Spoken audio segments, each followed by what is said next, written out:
الله أكبر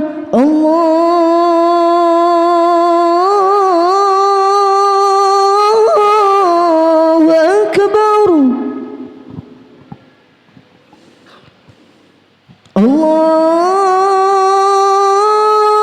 الله أكبر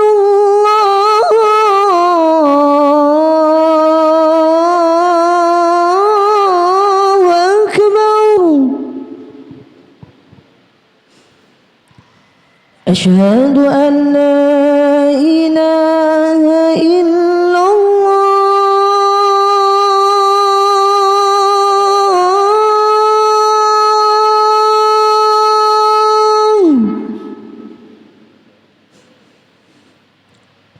أشهد أن لا إله إلا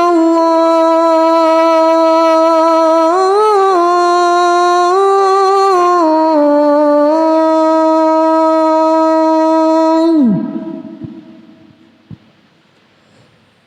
أشهد أن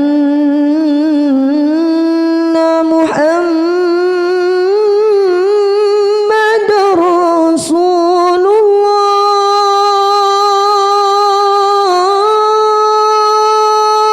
الله أشهد أن محمد رسول الله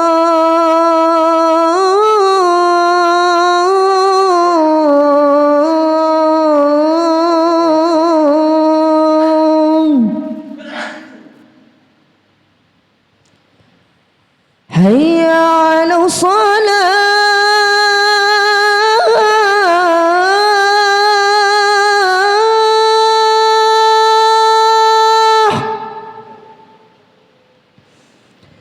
حي على الصلاة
Assalamualaikum warahmatullahi wabarakatuh. Pada segenap jamaah salat Jumat Masjid Al-Falah yang kami muliakan, sebelum pelaksanaan salat Jumat dimulai, kami mohon bantuan barokah Fatihah yang disampaikan kepada segenap para muassis Masjid Al-Falah. Yang pertama, almarhum al-maghfurlah Hadratus Syekh Kiai Haji Abdullah Sakhon, Raden Kiai Haji Fakhrillah Askhon, Kiai Haji Samsul Huda Maksum, Kiai Haji Jailani Khudari, Bapak Siddiq, Bapak Fakih, Bapak Marsuk, Bapak Abdul Aziz, Bapak Abdul Hamid, Bapak Haji Tarkan, Bapak Muammah, Bapak Tayyan, Bapak Haji Mahmud, Bapak Poniman, Bapak Marholan, Bapak Haji Bahruddin, Bapak Kadi, Bapak Ustaz Rusdi, Bapak Giman, Bapak Munaji, Bapak Samhuri, Bapak Muhammad Hanif, Bapak Asnan, Bapak Haji Muhammad Umar, Bapak Nasir, Bapak Haji Hamzah, Bapak Asnawi, Bapak Haji Syafi'i, Bapak Haji Salim, Bapak Ridwan, Bapak Daim, Bapak Haji Asmuni, Bapak Aghil Afandi, Bapak Abdul Rasid, Bapak Saleh, Bapak Haji Amin, Bapak Haji Nur, Bapak Haji Nur Hadi, Bapak Haji Fauzan, Bapak Muhammad Rifai, Bapak Haji Ridwan, almarhum Bapak Haji Hari dan almarhum Bapak Haji Abdul Syukur. إلى حضرة النبي المصطفى سيدنا وحبيبنا وشفينا قرة أعيننا مولانا محمد صلى الله عليه وسلم وعلى آله وأصحابه وأهل بيته وقرابته أجمعين، ثم إلى جميع إخوانه من الأنبياء والمرسلين الأولياء الشهداء الصالحين الصحابة القرابة التابعين والعلماء العاملين والمصنفين المخلصين ولجميع الملائكة المقربين وخصوصا سلطان الأولياء سيدنا الشيخ عبد القادر الجيلاني رضي الله عنه، ثم إلى جميع أهل القبور من المسلمين المسلمات والمؤمنين المؤمنات أينما كانوا من مشارق الأرض إلى مغاربها برها وبحرها، خصوصا آباءنا وأمهاتنا جدنا وجداتنا مشايخنا ولمن اجتمعنا هنا بسببهم ولأجلهم، شيء لله لنا ولهم الفاتحة. أعوذ بالله.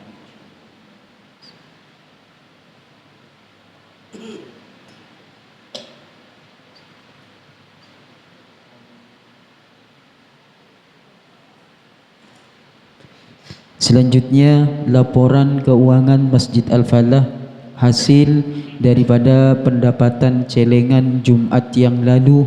Alhamdulillah terkumpul uang sebesar Rp3.860.000. Selanjutnya yang bertindak sebagai imam atau khotib pada Jumat kali ini yaitu Al-Ustadz Imam Hambali SK dan sebagai Bilal Al-Ustadz Ahmad Fauzi. Demikian yang dapat kami sampaikan, kurang lebihnya mohon maaf. Ihdinas siratal mustaqim. Assalamualaikum warahmatullahi wabarakatuh.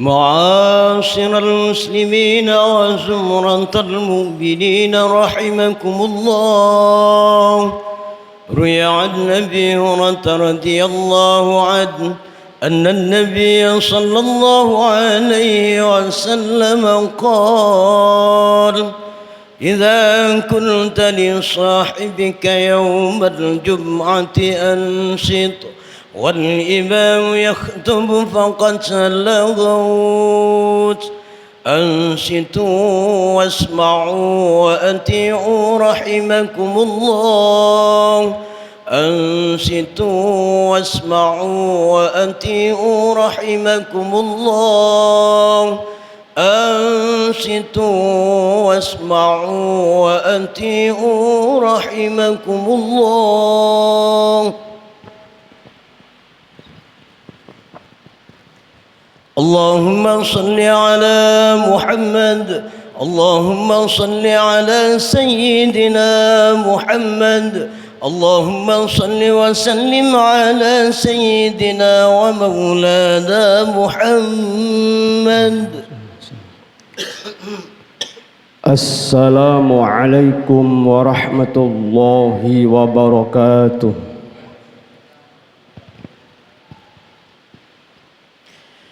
الله أكبر الله أكبر الله أكبر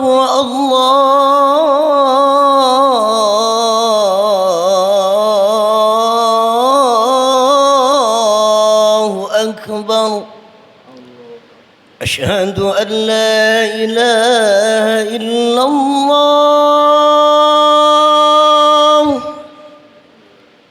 أشهد أن لا إله إلا الله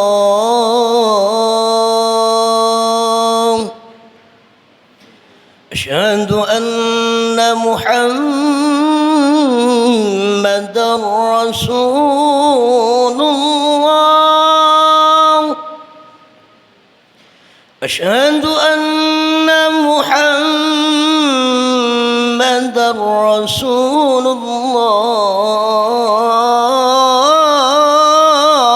الله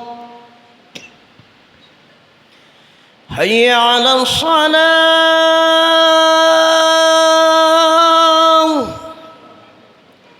حي على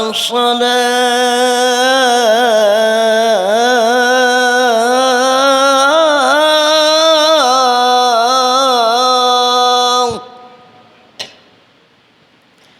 حي على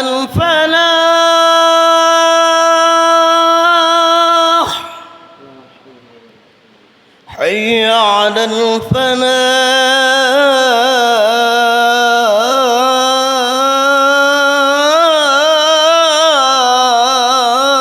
الفلاح الله أكبر الله أكبر لا إله إلا الله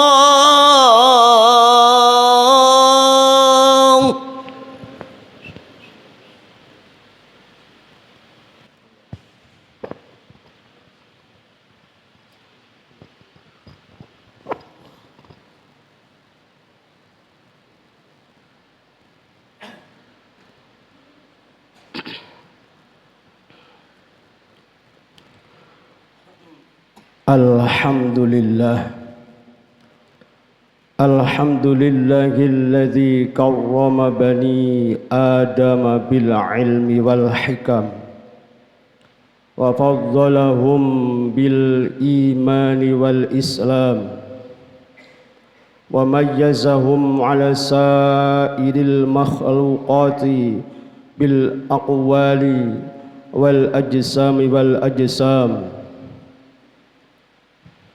أشهد أن لا إله إلا الله وحده لا شريك له الملك العلام وهو أعلم ما لا نعلم وأشهد أن محمدًا عبده ورسوله سيد العرب والعجم اللهم صل وسلم على سيد الأنام سيدنا ومولانا محمد صلى الله عليه وسلم وعلى آله وأصحابه وأزواجه وأولاده وذريته وأهل بيته وأمته الذين هم يتمسكون بشريعة دين الإسلام أما بعد فيا أيها الحاضرون رحمكم الله أوصيكم وإياي بتقوى الله فقد فاز المتقون اتقوا الله حق تقاته ولا تموتن إلا وأنتم مسلمون فاتقوا الله وأطيعون إن الله هو ربي وربكم فاعبدوه هذا صراط مستقيم Ma'asyiral hadirin jamaah salat Jumat Masjid Al-Falah yang semoga semuanya selalu mendapatkan rahmat Allah, kasih sayang Allah Subhanahu wa taala. Sejenak lewat mimbar yang mulia di hari yang mulia, marilah kita bertafakur atas penciptaan manusia, tak terkecuali kita yang hadir. Allah Subhanahu wa taala berfirman di dalam surat Al-Mu'minun, A'udzu billahi minasyaitonir rajim. Walaqad khalaqnal insana min sulalatin min tin. Kata Allah, dan sungguh-sungguh telah aku ciptakan manusia dari sari pati tanah. Kemudian dilanjutkan di dalam ayat berikutnya, Allah berfirman, "Tsumma ja'alnahu nutfatan fi qararin makin." Kata Allah, kemudian aku ciptakan air sperma di dalam tempat yang kokoh. Lewat dua ayat di atas, semoga bisa menyadarkan kita dengan benar-benar sadar bahwa kita manusia ternyata diciptakan oleh Allah dari media, dari dua media yang dianggap hina, yaitu yang pertama sari pati tanah.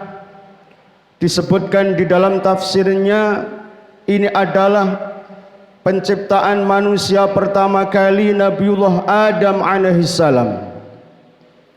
Kemudian berikutnya Allah menciptakan manusia dari air sperma, juga merupakan media yang hina, yang keluar dari tempat keluarnya najis dan bahkan tidak boleh ditampakkan karena memalukan. Ini menyadarkan kepada kita bahwa sesungguhnya manusia kita ini tidaklah mulia jika Allah tidak menancapkan di dalam diri manusia iman dan Islam. Maka dari itu, ma'asyiral hadirin, marilah kita yang hina ini selalu tunduk patuh sebagai hamba Allah yang sesungguhnya, menjalankan perintah-perintahnya, menjauhi larangan-larangannya, sehingga dengan iman dan beramal salih kita akan menjadi hamba-hamba Allah yang bertakwa, yang mulia di sisi Allah Subhanahu wa taala. Ma'asyiral hadirin yang dirahmati Allah Subhanahu wa taala, lewat dua ayat di atas mengingatkan kepada kita selayaknya kita tidak boleh atau tidak pantas untuk membanggakan diri kita, apalagi menyombongkan diri kita. Kita hanya makhluk Allah yang terbuat, yang tercipta dari tanah dan air sperma. Tidak pantas untuk menyombongkan diri. Tapi kadang-kadang manusia lupa, sombong, merasa punya, merasa segalanya dari yang lain. Mungkin sombong karena punya kelebihan harta, kadang-kadang sombong karena rupawan, tampan, cantik dan lain sebagainya. Padahal semua itu tidak selamanya kita miliki.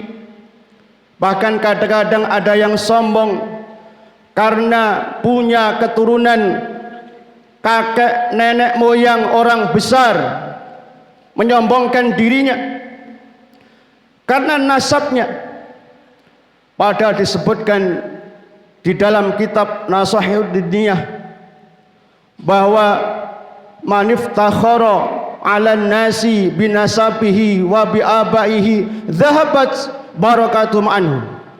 Barang siapa yang membanggakan atas manusia, membanggakan dirinya kepada manusia karena punya nasab yang hebat, punya kakek nenek moyang yang hebat, orang-orang besar, maka dia tidak akan mendapatkan keberkahan orang tuanya atau nenek moyangnya. Karena apa? Li'annahum ma kanu yaftakhiruna wa la yatakabbaruna 'alan nas. Karena orang-orang tuanya, nenek moyangnya, mereka tidak menyombongkan dirinya, tidak membanggakan dirinya kepada manusia. Fa in fa'ala dzalika la batala fadluhum. Andaikan mereka menyombongkan dirinya atas manusia, maka akan hilang keutamaannya. Faqad qala Nabi sallallahu alaihi wasallam, sungguh benar-benar telah bersabda Nabi sallallahu alaihi wasallam, man bata'a amaluhu lam yasra' bihi nasabuhu. Barang siapa yang lamban dalam beramal kebaikan, beramal soleh, melakukan ibadah, maka dia tidak akan bisa mengejar kemuliaan dengan nasabnya. Bukan berarti keturunan orang-orang besar akan menjadi besar jika dia tidak melakukan amal kebaikan, tidak melakukan ibadah kepada Allah Subhanahu wa taala. Ma'asyiral hadirin, kadang-kadang orang menyombongkan ilmunya, masih punya ilmu sedikit, sudah sombongnya luar biasa.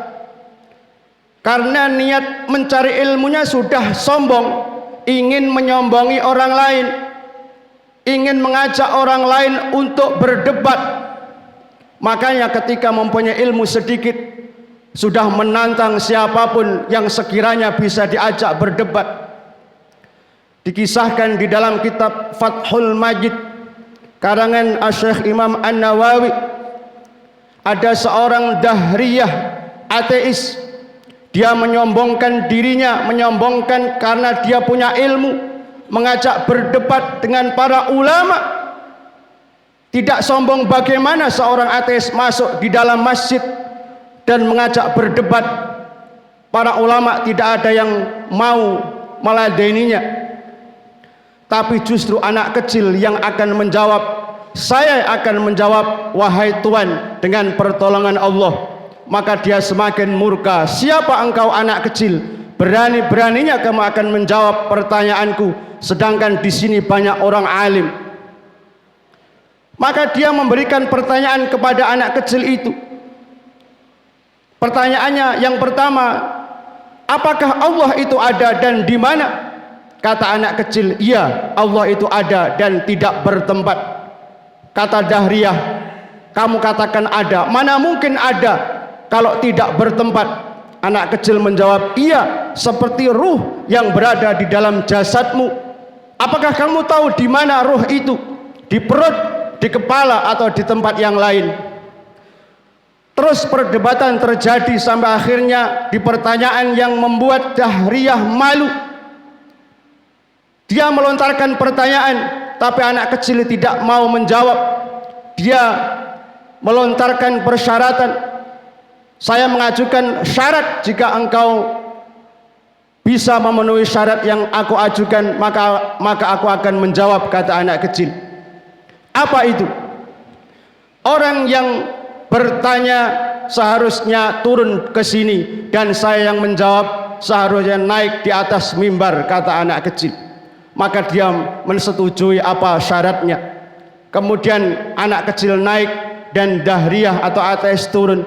Diulang pertanyaannya, sedang apa Allah sekarang? Kata dahriyah.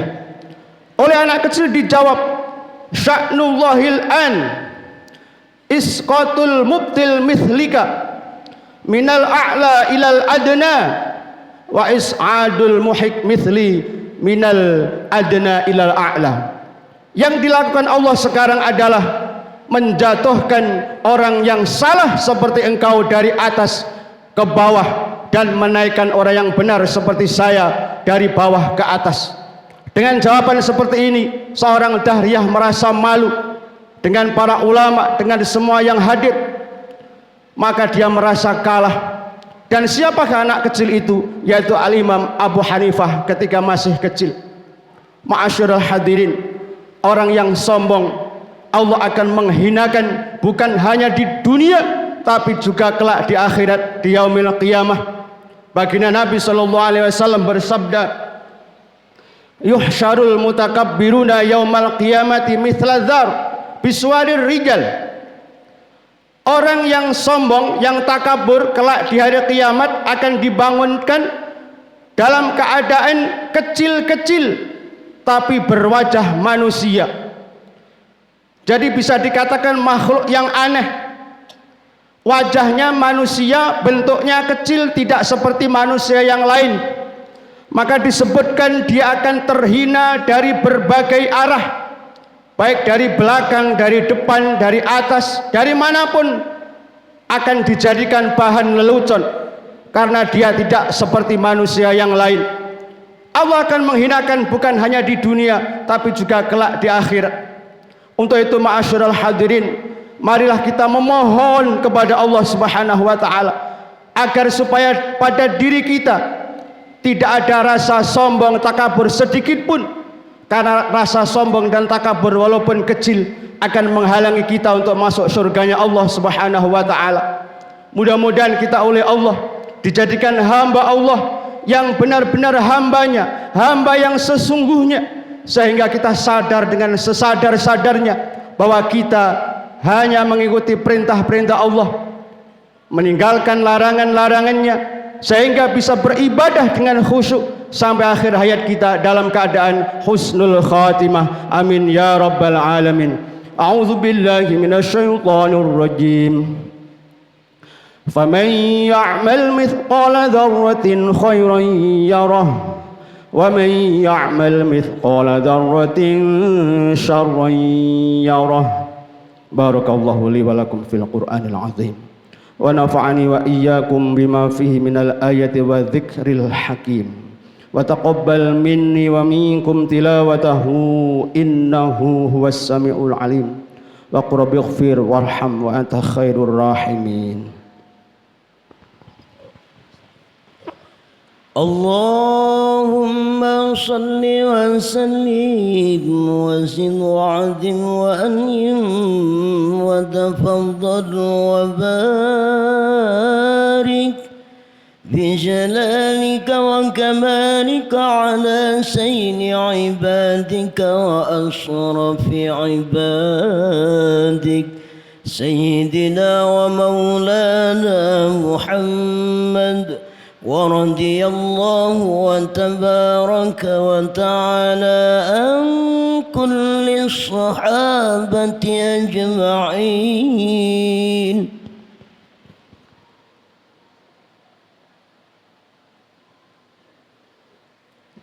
الحمد لله الذي عمت رحمته وجلت وأظهر دينه لنكون على نعم تجلت وتأبدت.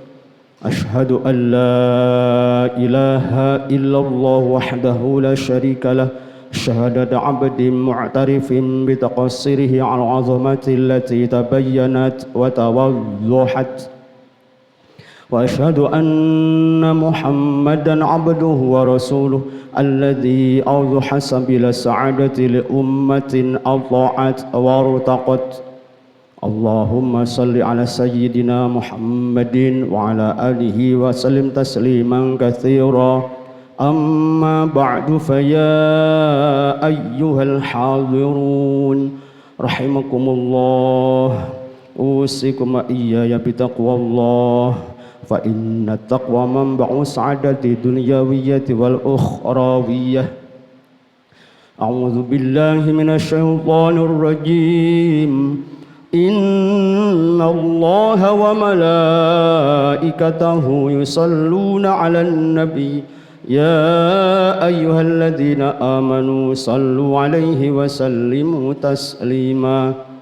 اللهم صل على سيدنا محمد وعلى آل سيدنا محمد سيد الأولين والآخرين وسلم. رضي الله تعالى عن كل صحابة رسول الله أجمعين والحمد لله رب العالمين.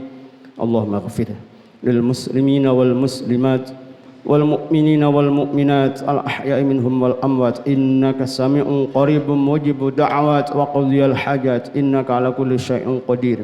اللهم ادفع عنا البلاء والوباء والفحشاء والمنكر والبغي والمختلفة والشدائد والمحن ما ظهر منها وما بطن عن بلدنا إندونيسيا هذا خاصة وعن سائر البلدان المسلمين عامة إنك على كل شيء قدير. ربنا اغفر لنا ولإخواننا الذين سبقونا بالإيمان ولا تجعل في قلوبنا غلا للذين آمنوا ربنا إنك رؤوف رحيم. ربنا آتنا في الدنيا حسنة وفي الآخرة حسنة وقنا عذاب النار. سبحان ربك رب العزة عما يصفون وسلام على المرسلين والحمد لله رب العالمين. عباد الله إن الله يأمر بالعدل والإحسان وإيتاء ذي القربى وينهى عن الفحشاء والمنكر والبغي يعظكم لعلكم تذكرون. فاذكروا الله العظيم يذكركم واشكروا على نعمه يزدكم واسألوا من فضله يعطيكم. على ذكر الله أكبر والله يعلم ما تصنعون.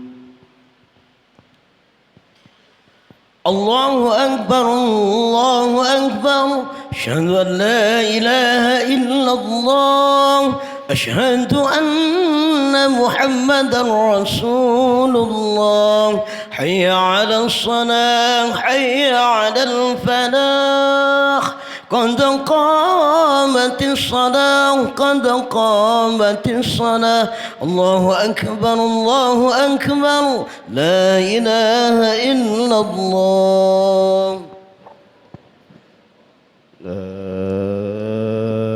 إله إلا الله محمد رسول الله صلى الله عليه وسلم.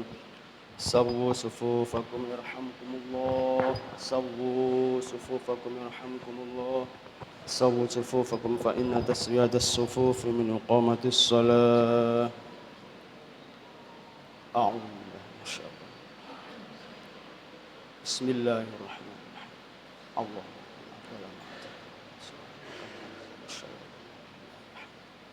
صلي فرض الجمعة. الله أكبر.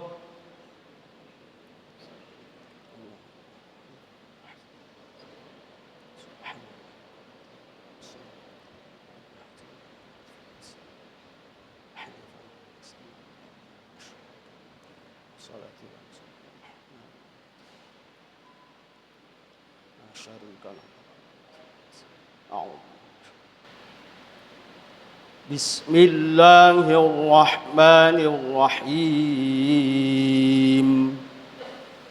الحمد لله رب العالمين الرحمن الرحيم مالك يوم الدين.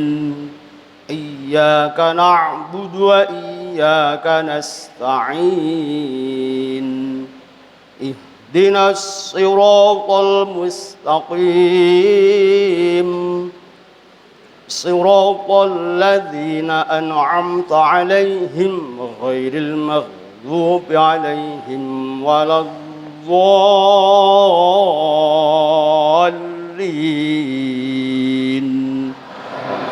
آمين.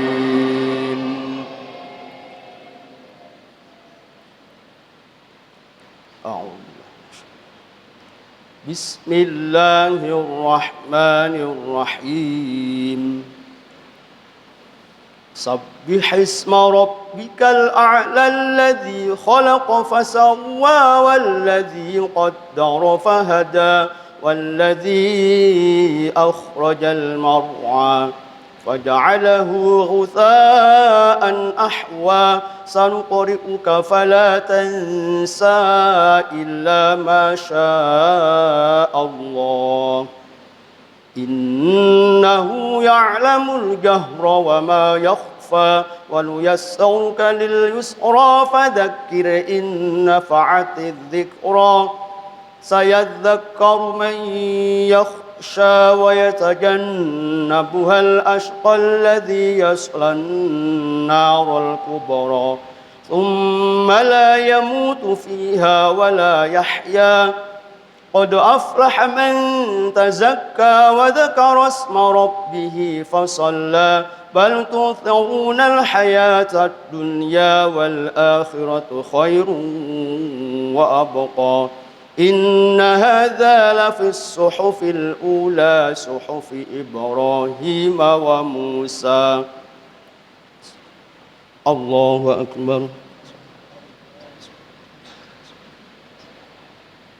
سمع الله لمن حمده ربنا. الله أكبر.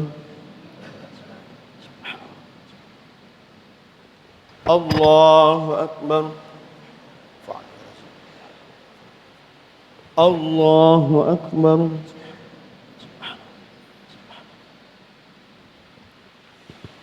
الله أكبر.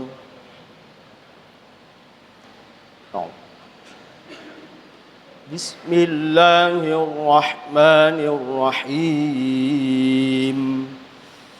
الحمد لله رب العالمين الرحمن الرحيم مالك يوم الدين إياك نعبد وإياك نستعين اهدنا الصراط المستقيم صراط الذين أنعمت عليهم غير المغضوب عليهم ولا الضالين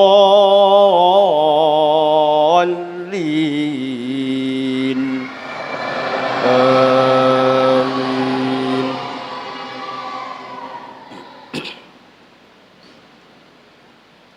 أعوذ بالله. بسم الله الرحمن الرحيم. إذا زلزلت الأرض زلزالها وأخرجت الأرض أثقالها وقال الإنسان ما لها يومئذ تحدث أخبارها بأن ربك أوحى لها يومئذ يصدر الناس أشتاتا ليروا أعمالهم فمن يعمل مثقال ذرة خيرا يره ومن يعمل مثقال ذرة شرا يره. الله أكبر. سمع الله لمن حمده. الله أكبر. الله أكبر. الله أكبر.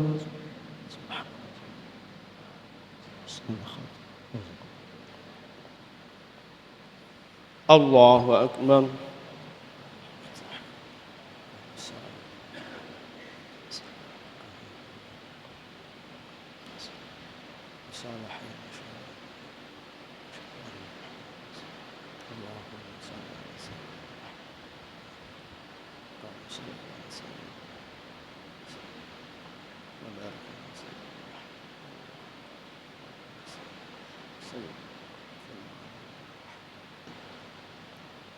السلام عليكم ورحمة الله.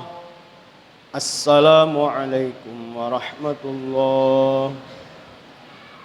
بسم الله الرحمن الرحيم. حضرة المصطفى محمد صلى الله عليه وسلم وأزواجه وأولاده وذريته وخلفائه وعلمائه وشيخنا السلام جميع الحضرة جميع أرواح آبائه وأخوانه من الأنبياء المرسلين وإلى الملائكة المقربين والكرامين المتقين القراء المخلصين وأئمة المحدثين المفسرين المصنفين المؤلفين خصوصا مؤلف الكتب العالم وعالم حضرة السادات من بكر وعمر وعثمان وعلي رضي الله عنهم جميع الصحابة والقرابة والتابعين وتابعهم وحضر سلطان الأولياء شيخ مولانا عبد القادر الجيلاني رضي الله عنه جميع أولياء الله لما كانوا خصوصا الجزء في إندونيسيا خصوصا خاصة سيد أحمد بن سنان عمبل وأسر المفروض من السماء إلهي محمد بن المؤسس جميع نضال العلماء الشيخ هشام الشعري شيخنا خالد الشاكر وحسن شيخ الشاكر أسمى الشرف العارفين الجماعة الروحية آبائنا وأمهاتنا جدتنا وعمنا تمام الرحمة شيخ الرحمة جميع أهل قبورنا من المسلمين والمسلمات أجمعين شهود الله لنا ولهم الفاتحة أعوذ بالله من الشيطان الرجيم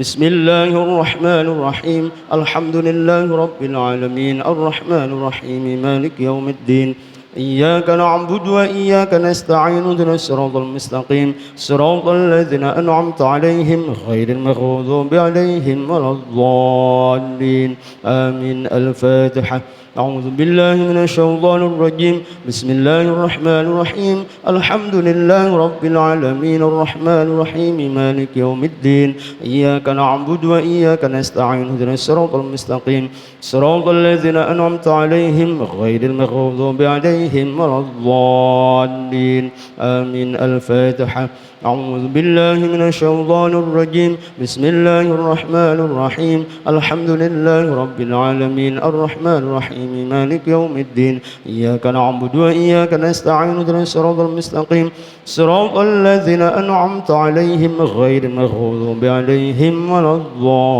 الضالين آمين لا إله إلا الله والله أكبر ولله الحمد بسم الله الرحمن الرحيم قل هو الله أحد الله الصمد لم يلد ولم يولد ولم يكن له كفوا أحد بسم الله الرحمن الرحيم قل هو الله أحد الله الصمد لم يلد ولم يولد ولم يكن له كفوا أحد بسم الله الرحمن الرحيم قل هو الله أحد الله الصمد لم يلد ولم يولد ولم يكن له كفوا أحد لا إله إلا الله والله أكبر ولله الحمد بسم الله الرحمن الرحيم قل أعوذ برب الفلق من شر ما خلق ومن شر غاسق إذا وقب ومن شر النفاثات في العقد ومن شر حاسد إذا حسد لا إله إلا الله والله أكبر ولله الحمد بسم الله الرحمن الرحيم قل أعوذ برب الناس ملك الناس إله الناس من شر الوسواس الخناس الذي يوسوس في صدور الناس من الجنة والناس أفضل ذكر فاعلم أنه لا إله إلا الله أي موجود لا إله إلا الله أي معبود لا إله إلا الله حي الذي لا يموت لا إله إلا الله لا إله إلا الله لا إله إلا الله لا إله إلا الله لا إله إلا الله إله إلا الله لا إله إلا الله لا إله إلا الله لا إله إلا الله لا إله إلا الله لا إله إلا الله لا إله إلا الله لا إله إلا الله لا إله إلا الله لا إله إلا الله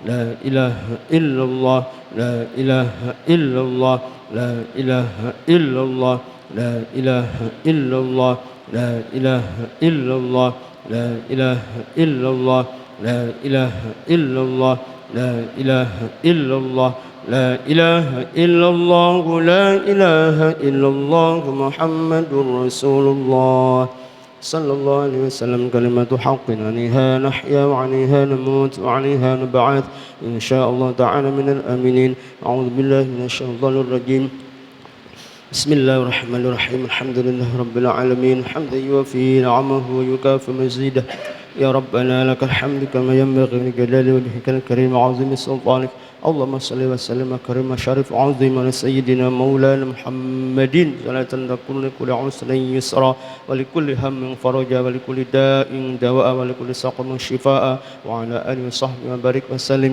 اللهم اغفر لنا ذنوبنا وخطايانا كلها وكفر عنا سيئاتنا وتوفنا مع الأبرار وتوفنا مع الأبرار وتوفنا مع الأبرار واغفر لنا ذنوبنا ولوالدينا وارحمهم كما ربونا صغارا ولجميع مشايخنا أساتذتنا معلمينا تلاميذنا ولجميع المسلمين والمسلمات والمؤمنين والمؤمنات ورحمهم ورحمة. اللهم إنا نسألك الهدى والتقى والعفاف والغنى. اللهم يا غني يا حميد يا مبدي يا معيد يا رحيم يا ودود اغننا من حلالك عن حرامك بطاعتك عن معصيتك بفضلك عمن سواك. اللهم يا غني يا حميد يا مبدي يا معيد يا رحيم يا ودود اغننا من حلالك عن حرامك بطاعتك عن معصيتك بفضلك عمن سواك. اللهم يا غني يا حميد يا مبدي يا معيد يا رحيم يا ودود اغننا من حلالك عن حرامك بطاعتك عن معصيتك بفضلك عمن سواك. اللهم أعنا على ذكرك وشكرك وحسن عبادتك. ربنا ظلمنا أنفسنا وإن لم تغفر لنا وترحمنا لنكونن من الخاسرين. ربنا هب لنا من أزواجنا وذرياتنا قرة أعين واجعلنا للمتقين إماما. رب اجعلني مقيم الصلاة ومن ذريتي ربنا وتقبل دعاء. ربنا اغفر لي ولوالدي والمؤمنين يوم يقوم الحساب. ربنا آتنا من لدنك رحمة وهيئ لنا من أمرنا رشدا. ربنا أتمم لنا نورنا واغفر لنا إنك على كل شيء قدير. ربنا افتح بيننا وبين قومنا بالحق وأنت خير الفاتحين. ربنا آتنا في الدنيا حسنة وفي الآخرة حسنة وقنا عذاب النار وادخلنا الجنة مع الأبرار يا عزيز يا غفار يا رب العالمين. صلى الله على سيدنا محمد وآله وصحبه وسلم. الحمد لله رب العالمين. سيدي الفاتحة.